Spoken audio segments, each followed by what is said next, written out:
On our newscast tonight, for the first time, the head of one of Korea's top conglomerates attends a parliamentary audit session. Shin Dong-bin faced lawmakers to talk about Lotte's cross-shareholding and management structure. Outside of Korea, an 8.3 magnitude earthquake shakes up central Chile. The powerful natural disaster sparks a tsunami advisory for California, Hawaii, and as far as New Zealand and Japan. Meanwhile, North Korea continues to label other countries as the escalators of tensions on the Korean peninsula. The latest on the receiving end of the regime's finger-pointing, Seoul, saying its military drills are hostile actions that could put a damper on inter-Korean ties. All next on Primetime News.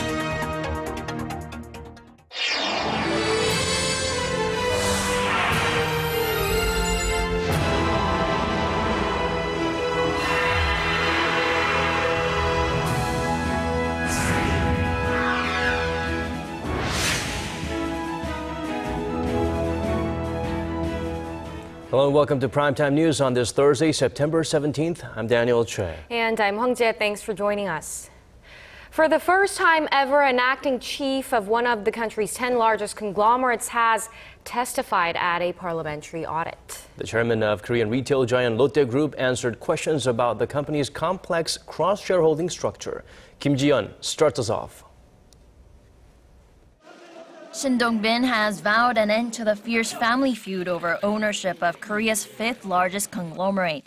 The Lotte Group chairman faced a grilling by lawmakers from the country's two main rival parties during a parliamentary audit session on Thursday, with most questions focusing on the group's convoluted cross-shareholding and management structure.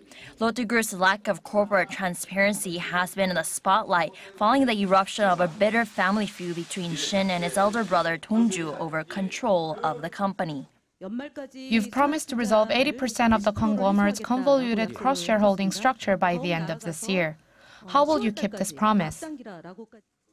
I've purchased shares of Lotte Confectionery Limited that were previously owned by Lotte Engineering and Construction Company, and the group has created a task force to clear up the rest by the end of October. There is a lot of speculation about Lotte Group's ownership structure, specifically that it will benefit Japanese investors. But you keep telling us that it's a Korean conglomerate. How will you persuade the Korean people of this?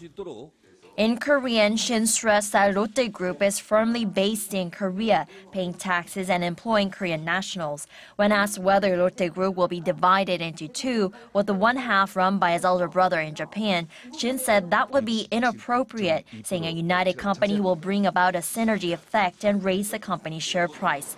The conglomerate is known to have 416 cross-shareholding arrangements, allowing the founding family to control the $70 billion group while owning just 2.4% of its shares. When confronted with that, Shin replied the group is pushing for a public listing for Lotte Hotel, the de facto holding company of Lotte Korea, by the first half of next year to help simplify Lotte Group's corporate governance structure. Kim Ji-yeon, Arirang News. Moving on to other parts of our world, a natural disaster, a powerful 8.3 magnitude earthquake struck central Chile. That's right. At least 5 people are reported dead and 1 million people have been evacuated from their homes. But there have so far been no reports of Korean casualties. Our Kwon Jang-ho has the details. Panic, as Chile is once again rocked by an earthquake. It struck at 7:54 p.m. Wednesday local time, 230 kilometers from the capital, Santiago. It measured 8.3 on the Richter scale, and tremors were felt as far as Buenos Aires, Argentina, over 1,100 kilometers away, setting off car alarms. At least 5 people have died, but that number is expected to rise. As the buildings shook and crumbled, thoughts flashed back to a quake 5 years ago, which killed over 500 people and destroyed 200,000 homes. The quake's proximity to the sea also brought tsunamis. Waves of up to 4.5 meters battered the coast of Coquimbo, as well as 2-meter waves in Tongoy. It wasn't a wave, it was like a high tide, and it was strong. I looked back and it was coming with that gas tank. I grabbed my dog and ran. The morning light has revealed the extent of the damage to the buildings and to people's lives. I lost everything. What can I say? I lost it all. I don't have a shop. I had my house that was near the beach. I can't even talk. It's completely flooded, completely. The mud, it's under the cots, it's in everything, everything. There's nothing that can be done.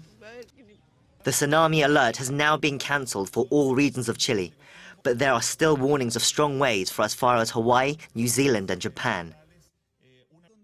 Korea's foreign ministry says there have been no casualties among the 2,700 Korean residents in Chile, but they are working with the local communities to confirm these reports. Kwon Jang-ho, Arirang News. North Korea blames the South for frayed tensions on the Korean peninsula not long after it implied earlier this week that it's ready to conduct a nuclear test. Seoul and Washington are stepping up their rhetoric against the recent provocations. Our Connie Kim reports. North Korea continues to blame other countries for the escalation of tensions on the Korean peninsula. Its state-run Korean Central News Agency said Thursday, South Korea must halt all hostile military actions, putting a damper on a recent thaw in inter-Korean ties. Denouncing an ongoing South Korea-U.S. Marine Corps drill, Pyongyang also called on Seoul to be sincere about bringing peace to the peninsula. The North's latest remarks come after it implied earlier this week that it would launch a long-range rocket and said it's ready to conduct a nuclear test. South Korea says the North will only increase its isolation and face additional UN sanctions if it goes through with the threats. The South's chief nuclear envoy Hwang Ji-hye told reporters in Washington on Wednesday, North Korea's satellite launch is aimed at advancing its nuclear weapons delivery capabilities. After Pyongyang successfully launched a satellite in 2012, the United Nations imposed sanctions, saying it was a banned test of ballistic missile technology. The technology used for a satellite launch is directly applicable to that used in ballistic missile development. Experts say that until North Korea gives up its nuclear missile programs, the pressure on the reclusive regime to denuclearize will continue. U.S. Secretary of State John Kerry said Wednesday it may take more than economic sanctions to end the nuclear threat coming from Pyongyang. He did not elaborate, but said he had fine-tuned the details on ways to further pressure the North with Russian Foreign Minister Sergei Lavrov the day before. And according to a Voice of America report on Thursday, Canada said it will support actions taken if Pyongyang launches an additional provocation, and Austria demanded North Korea withdraw from all activities banned by the UN Security Council. Connie Kim, Arirang News. South Korea and the U.S. will discuss ways to deter North Korean threats in a round of senior-level defense talks in Seoul next week. The two-day meeting, which starts next Wednesday, will focus on firming up the agenda for a South Korea-U.S. security consultative meeting in October and the transfer of wartime operational control to South Korea. The South Korean Defense Ministry's Deputy Minister for Policy, Yoo Jae-seung, will lead the South Korean delegation, while Abraham Denmark, U.S. Deputy Assistant Secretary of Defense for East Asia, will represent the U.S. delegation.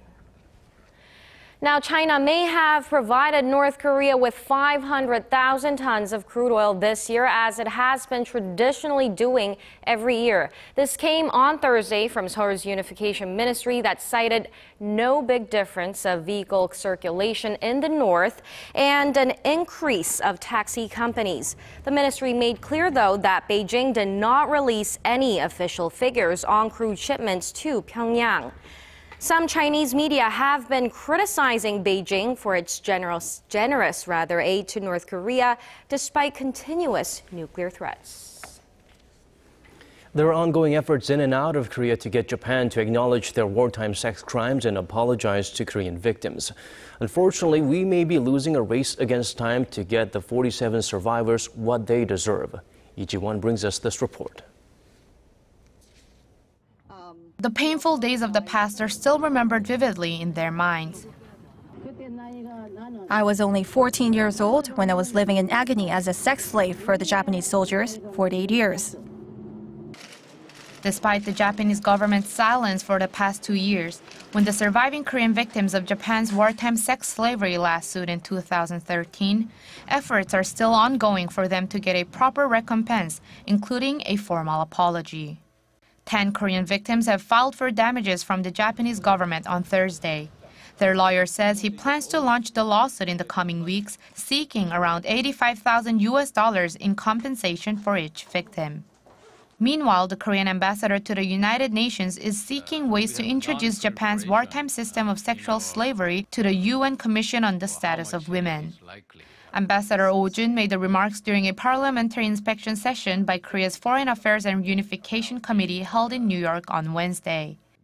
Ambassador Oh said he was asked by Seoul's Ministry of Gender Equality and Family in 2013 to bring the issue up for discussion at the global platform, setting next year as the deadline to do so. Hopefully, such efforts may lead to the Japanese government to show regret and give the long overdue apology, but with only 47 victims registered with the Korean government still alive, there isn't much time left. 이지원, 아리랑 뉴스.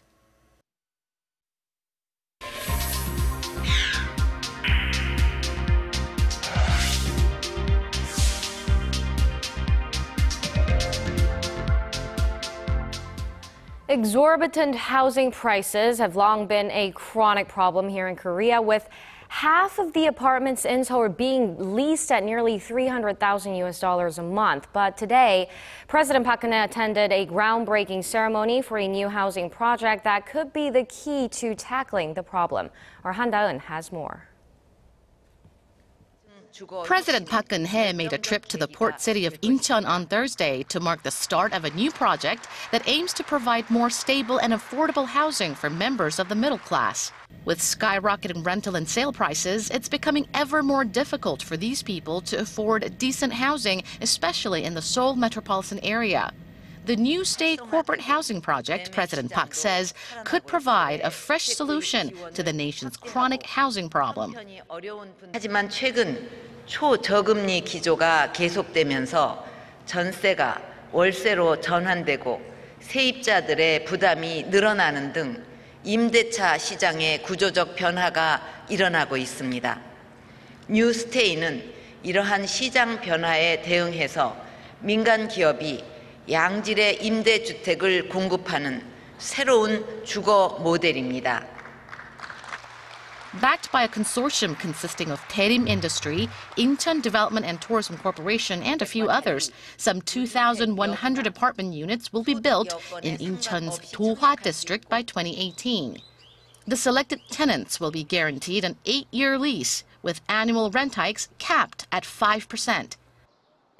뉴스테이 사업은 침체된 지역 경제에 활력을 불어넣는 새로운 성장 동력이 될 수 있습니다. 재개발, 재건축이나 주거 환경 개선 사업이 지연되고 있는 지역에 뉴스테이를 건설하게 되면 열악한 도심 주거 환경을 개선하면서 임대 주택도 확충할 수가 있습니다.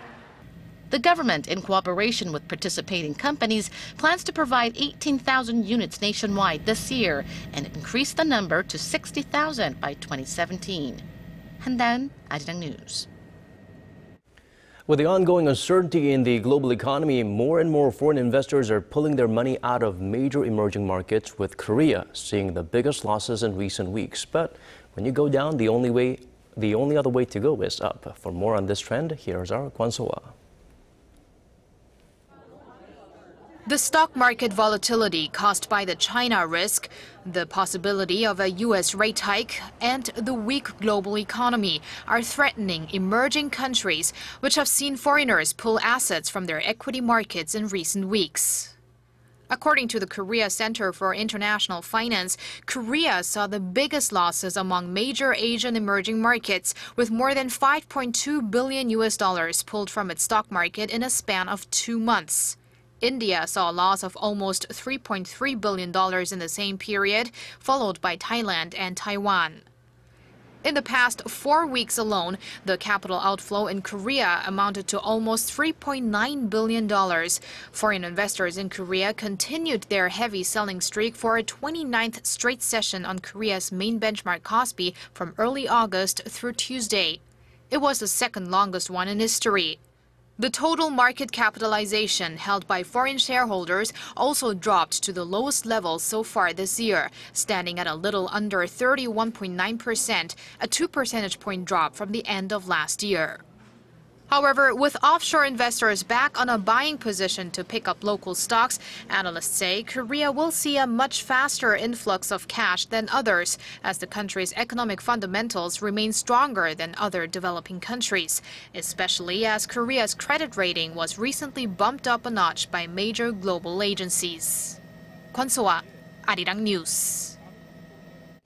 It's decision time at the U.S. Federal Reserve, which is deep into discussions on whether to raise interest rates for the first time since 2006. September has long been flagged as the month for a possible rate hike, but conflicting economic data could prompt a delay. Son Jung-in brings us this report. The U.S. Central Bank's rate-setting committee has kicked off its much-awaited September meeting. During the two-day affair, the 12 members of the Federal Open Markets Committee will discuss whether to raise interest rates for the first time in more than 9 years. Global economists are evenly split on the pivotal decision after some conflicting signals from the latest economic data. On the plus side, the country's job growth has been improving. The U.S. unemployment rate fell to 5.1% in August, a level the Fed sees as likely to boost both wages and inflation. On the other hand, consumer prices took an unexpected tumble in August.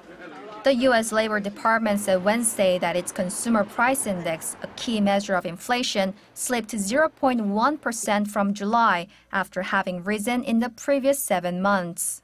Another inflation measure, the Personal Consumption Expenditures Price Index, was up just 0.3% in July from a year ago.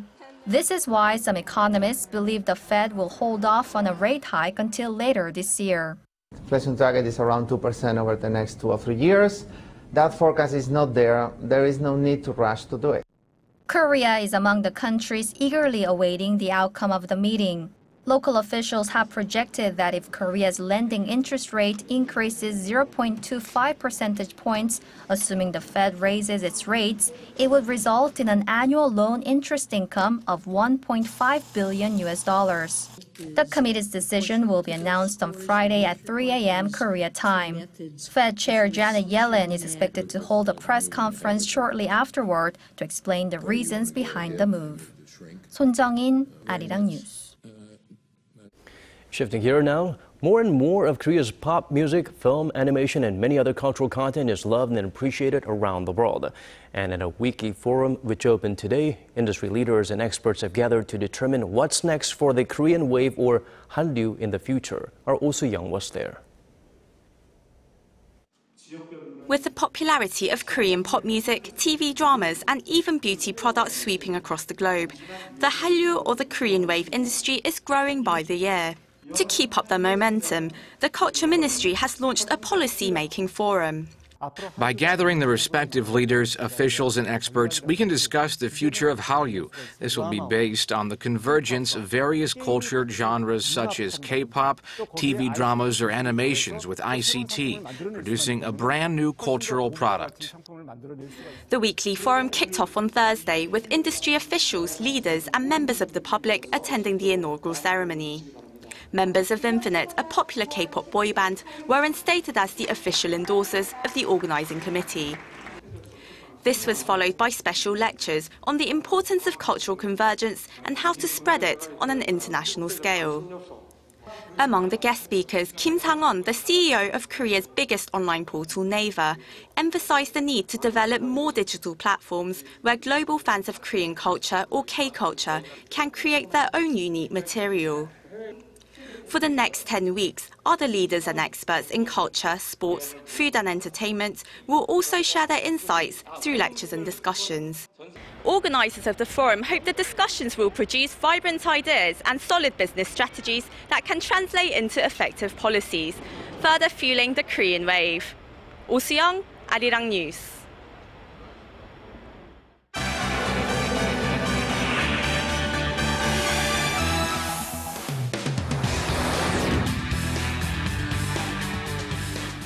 Time now to check out some international headlines. We turn to our Bruce Harrison at the News Center. Today's focus: Republican presidential candidates bicker their way through a second debate.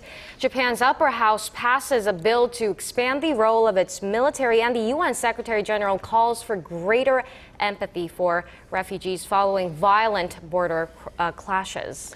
Well, Bruce, plenty of he said, she said statements at the Republican presidential candidate's second debate. Did any of them get any serious message across? Well, personal attacks punctuated the event and definitely distracted from policy talk, which is exactly what many candidates said after the debate.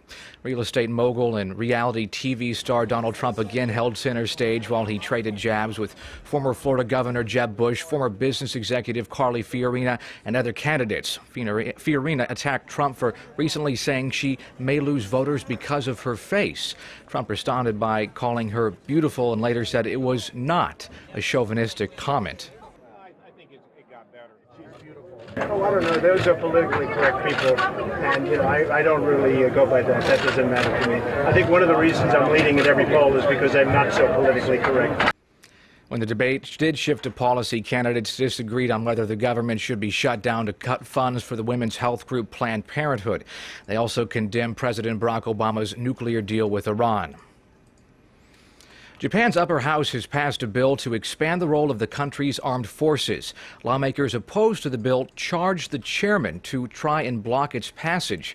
The shift in policy would allow Japanese troops to fight abroad for the first time since World War II, one of Prime Minister Shinzo Abe's main goals. Supporters say Japan should be able to defend itself from potential threats from China and North Korea. The opposition argues the bill violates the country's pacifist constitution and would complicate Japan's relationships with its allies. Much of the country disagrees with the measure, and thousands of protesters remain outside Parliament, where they've been opposing the debate and passage of the bill. Japanese media speculate the bill will now head to a full session of the upper house as soon as Friday. The opposition has vowed to use more delaying tactics. United Nations Secretary General Ban Ki-moon has issued a warning after authorities violently clashed with refugees along the Hungary-Serbia border. Earlier in the day, Hungarian police fired tear gas and water cannon at the refugees, demanding entry to the country. The UN chief said asylum seekers should be treated with dignity and their human rights respected. Men, women, and children fleeing war and persecution deserve real support, including asylum.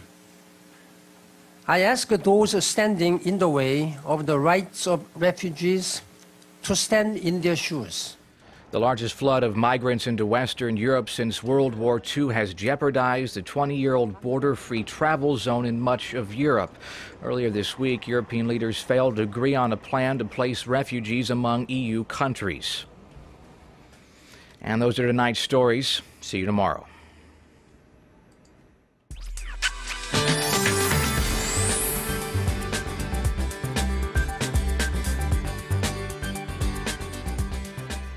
Glorious weather continued today, but these pleasant early autumn conditions will only last for a few more weeks, so be sure to take advantage of the weather. And tomorrow should be another sunny one with a good air quality, but regions in the Gyeongsang-do area could see a lingering rain until tonight. And roller coaster daily temperatures will persist across the much of the country, so be sure to dress accordingly to avoid catching a cold and drink plenty of water to tackle the dry weather. On that note, let's take a closer look at the readings for your Friday. Lows in Seoul will kick off at 16, while highs will get up to 28, and Gwangju will also rise to 28, and Daegu and Busan will be topping out at 26 tomorrow afternoon. And as for the other regions, Daejeon and Jeju Island will see a high of 27 and 24, while Dokdo rises to 20. So tomorrow and this coming weekend will be clear and warm, so as long as you're aware of the big temperature differences, the weather should not be a concern for any outdoor activities. Well, that's all for Korea, and here's international weather for viewers around the world.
And that brings us to the end of our newscast. Thank you for staying with us. We'll be back same time tomorrow. Do join us then. Goodbye for now.